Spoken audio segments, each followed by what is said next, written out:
22 নৱেম্বৰত ডিমোত সংঘটিত হোৱা বোমা বিস্ফোৰণৰ দায়িত্ব স্বীকাৰ কৰিছে আলফা স্বাধীনে। নিহত কমল আগৰৱালা সন্দৰ্ভত আলফা স্বাধীনে ব্যক্ত কৰিছে যে বিশ্বাসঘাতকতা কৰাসকলে ভয়াৱহ পৰিণতিৰ সন্মুখীন হ'বই লাগিব। ইপিনে নিহত আনজন ব্যক্তি অনুপ গুপ্তাৰ মৃত্যু অনিচ্ছাকৃত আৰু তেওঁৰ আক্ৰমণৰ লক্ষ্য নাছিল বুলি উল্লেখ কৰি পৰিয়ালটোক সমবেদনা জ্ঞাপন কৰে আলফা স্বাধীনে। এই বিবৃতিৰ পিছত আলফা স্বাধীনক ক্ষমা কৰি দিছে অনুপ গুপ্তাৰ দুৰ্ভগীয়া পৰিয়ালটোৱে।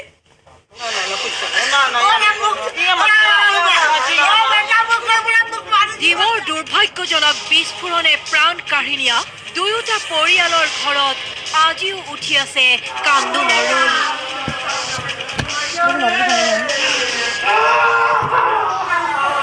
মৃত পুত্ৰক বিচাৰি এইদৰে মাতৃয়ে হাহাকাৰ কৰি আছে আজিও। এই সময়তে ডিমোৰ ঘটনাৰ দায়িত্ব স্বীকাৰ কৰিলে আলফা স্বাধীনে। কমল আগৰৱালাৰ বিশ্বাসঘাতকতাৰ পৰিণতি স্বৰূপেই এই বিস্ফোৰণ ঘটোৱা হৈছে বুলি সংবাদ মাধ্যমলৈ প্ৰেৰণ কৰা এক বিবৃতিত প্ৰকাশ কৰিলে আলফা স্বাধীনৰ মুখপাত্ৰই। আলফাক বিশ্বাসঘাতকতাৰ পৰিণতিত ইয়াতকৈ ভয়ংকৰ হ'ব বুলি আলফাই হুংকাৰ দি সংবাদ মাধ্যমলৈ বাৰ্তা প্ৰেৰণ কৰাৰ সময়তে মানৱীয়তাৰ অনন্য নিদৰ্শন দাঙি ধৰি আলফালৈ আন এক গুৰুত্বপূৰ্ণ বাৰ্তা পঠিয়াইছে ডিমোৰ বিস্ফোৰণত নিহত হোৱা অনুপ গুপ্তাৰ পৰিয়ালে। আলফাৰ বিজ্ঞপ্তিত অনুপ গুপ্তা আলফাৰ লক্ষ্য নাছিল বুলি উল্লেখ কৰি দুখ প্ৰকাশেৰে পৰিয়াললৈ আলফাই সমবেদনা জ্ঞাপন কৰাৰ খবৰ পোৱাৰ পাছতেই অনুপ গুপ্তাৰ পৰিয়ালৰ প্ৰতিগৰাকী সদস্যই ক'লে, আমি ক্ষমা কৰি দিছো আলফা স্বাধীনক। তেওঁলোকে অনুতপ্ত আৰু যেতিয়া দুখ স্বীকাৰ কৰিছে তেওঁলোকক ক্ষমা কৰাটোৱে ডাঙৰ কথা। আমি ক্ষমা কৰি দিম, ভৱিষ্যতে যাতে এনেকুৱা নহয় এইটোৱে অনুৰোধ থাকিলে। আপোনাৰ নিৰ্দোষী মানুহ আছিলে, তাৰ পৰিবাৰ তেনেকে ফুল কুমলীয়া ল'ৰাটোক আমি কেনেকে বহুৱাই থৈছো, এইটো ছাৰ যাৰ ওপৰত পৰে তেওঁৰ অন্যয়ে বুজি পাব দেই। সেইটো ভাবিবলৈ অলপ টান লাগে। ভগৱানে কৰক এনেকুৱা দিন কাৰো জীৱনলৈ নাহক। ক্ষমাদানৰ সমান মহান মানৱীয় দায়িত্ব আৰু নাই বুলি উল্লেখ কৰি অনুপ গুপ্তাৰ পিতৃ আৰু পৰিয়ালৰ ঘনিষ্ঠ আত্মীয়ই ক'লে, আন কোনো দুৰ্ভগীয়া লোকৰ ঘৰত যাতে এনে দুৰ্ভাগ্যজনক মৃত্যু নাহে তাৰ বাবে আলফালৈ আহ্বান জনালে অনুপ গুপ্তাৰ পৰিয়ালে। তেখেতে লক্ষ্য নাছিল যদিও তেখেতে যেতিয়া ঢুকালে আমি তেখেতক এতিয়া ক'ত পাম। তথাপি তেখেতলোকে যেতিয়া অনুতপ্ত হৈছে, সেই অনুতপ্ত যেতিয়া তেখেতলোকে হৈছে আমি তেখেতলোকক মানে ক্ষমা এটা কৰি দিবই লাগিব। কাৰণ যোৱাজনটো গ'লগৈ আৰু তেওঁ ঘূৰি নাহে। তথাপি আমিতো হেৰুৱাজনৰ কাৰণে কেতিয়া নাপাওঁ।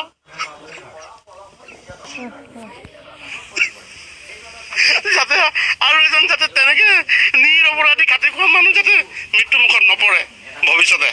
কোনো খাটি খোৱা মানুহ যাতে এনে অনাকাংক্ষিত মৃত্যুৰ বলি হ'ব নালাগে তাৰ প্ৰতি আলফাই দৃষ্টি ৰাখক বুলি অনুৰোধ জনাই আলফাক ক্ষমাদান কৰিলে অনুপ গুপ্তাৰ পৰিয়ালে। এফালে বিশ্বাসঘাতকতাৰ পৰিণতি ভয়াৱহ বুলি আলফাৰ হুংকাৰ, আনফালে নিজৰ পুত্ৰ সন্তাকেই ক্ষমাদান কৰিলে অনুপ গুপ্তাৰ পৰিয়ালে। আনহাতে আলফাৰ বিজ্ঞপ্তিত ধলা শদিয়াৰ ঘটনা আলফাই সংঘটিত কৰা বুলি NIA দিয়া প্ৰতিবেদন সম্পূৰ্ণ ভিত্তিহীন বুলিও উল্লেখ কৰিছে আলফা স্বাধীনে। এই ঘটনাত আলফা জড়িত থকাৰ প্ৰমাণ দিবৰ বাবেও প্ৰত্যাহ্বান আলফাৰ। ডিমোৰ পৰা শেখৰ জ্যোতি দুৱৰী, নিউজ লাইভ। ডিমো বিস্ফোৰণ সন্দৰ্ভত 3জনক গ্ৰেপ্তাৰ কৰিছে আৰক্ষীয়ে।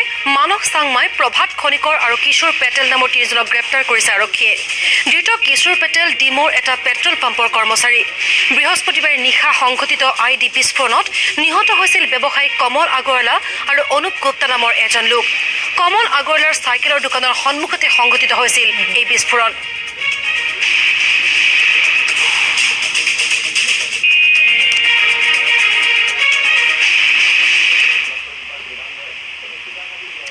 বিগ্ৰহচুৰিৰ পিছত আজি প্ৰথমবাৰৰ বাবে অনুষ্ঠিত হোৱা উগ্ৰতাৰা মন্দিৰ পৰিচালনা সমিতিৰ বৈঠকত কেতবোৰ গুৰুত্বপূৰ্ণ সিদ্ধান্ত গ্ৰহণ কৰা হয়। উল্লেখযোগ্য যে উগ্ৰতাৰাৰ উদ্ধাৰ হোৱা কিছু সামগ্ৰী আৰু চোৰৰ গ্ৰেপ্তাৰে যথেষ্ট নহয় বুলি উল্লেখ কৰি মন্দিৰ পৰিচালনা সমিতিয়ে মূল বিগ্ৰহ শীঘ্ৰে বিচাৰি উলিওৱাৰ বাবে আৰক্ষীক টানি অনুৰোধ জনায়।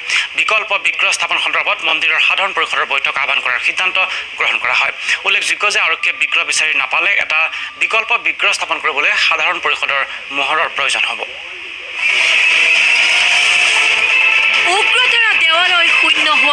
আজি বহুদিনেই হ'ল। উগ্ৰতৰাৰ মন্দিৰ পৰিচালনা সমিতিয়ে বান্ধি দিয়া সময়সীমাও কাহানিবাই উকলি গ'ল। আজিও উকা হৈ ৰ'ল মন্দিৰৰ মা উগ্ৰতাৰাৰ বিগ্ৰহৰ স্থান।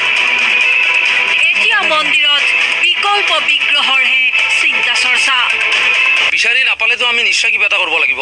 কাৰণ কিয় আমি চাওক, আমাৰ যিবিলাক ভক্তপ্ৰাণ ৰাইজ আমাৰ মন্দিৰত দৰ্শন কৰিবলৈ আহে, তেখেতসকলে মাৰ সেই বিগ্ৰহটোৰ প্ৰতি তেখেতৰ যিটো চলন্ত মূৰ্তি, সেই চলন্ত মূৰ্তিতে তেখেতসকলে মানে মাথাটো মানে হেৰি কৰে, নত কৰি তাৰপিছতহে আমাৰ মহাপীঠলৈ যায়, মাৰ য'ত নাভিকুণ্ড আছে। আৰক্ষীয়ে মন্দিৰৰ পৰা চুৰি হোৱা কেইপদমান সামগ্ৰী উভতাই আনিবলৈ সক্ষম হ'ল যদিও মন্দিৰৰ বিগ্ৰহ সন্দৰ্ভত আজিও দিগ্ভ্ৰান্ত হৈ আছে আৰক্ষী। উগ্ৰতাৰা মন্দিৰত আমি যিকেইজন মানুহ ধৰা হৈছিলে তেওঁলোকৰ ফালৰ পৰা ইতিমধ্যে তেওঁলোকে লিড কৰি নিয়া হিচাপে আমি তাত ব্যৱহৃত চাকি গছ আৰু এইবিলাক 2 এপদ সামগ্ৰী আমি উদ্ধাৰ কৰিছোঁ। বাকীখিনি কেনেকৈ কি কৰিব লাগিব মই ৰাতি তেওঁলোকক নিৰ্দেশ দিছোঁ, কেনেকুৱা ধৰণৰ চাৰ্চ অপাৰেশ্যন সেই অঞ্চলটোত আকৌ চলিব। চাকি গছো পেলাই দিয়াৰ কথা কৈছিল, কিন্তু আমিতো উদ্ধাৰ কৰিলোঁ, গতিকে আমি চাইছোঁ ক'ত ক'ত সন্দেহযুক্ত ঠাই হ'ব পাৰে। আৰক্ষীক কঠোৰভাৱে সমালোচনা কৰি মন্দিৰত আজি অনুষ্ঠিত হ'ল মন্দিৰ পৰিচালনা সমিতিৰ এখন গুৰুত্বপূৰ্ণ বৈঠক। এই বৈঠকত শীঘ্ৰেই মন্দিৰৰ হেৰুৱা বিগ্ৰহ উভতাই আনিবৰ বাবে আৰক্ষীক টানি অনুৰোধ জনায় মন্দিৰ পৰিচালনা সমিতিয়ে।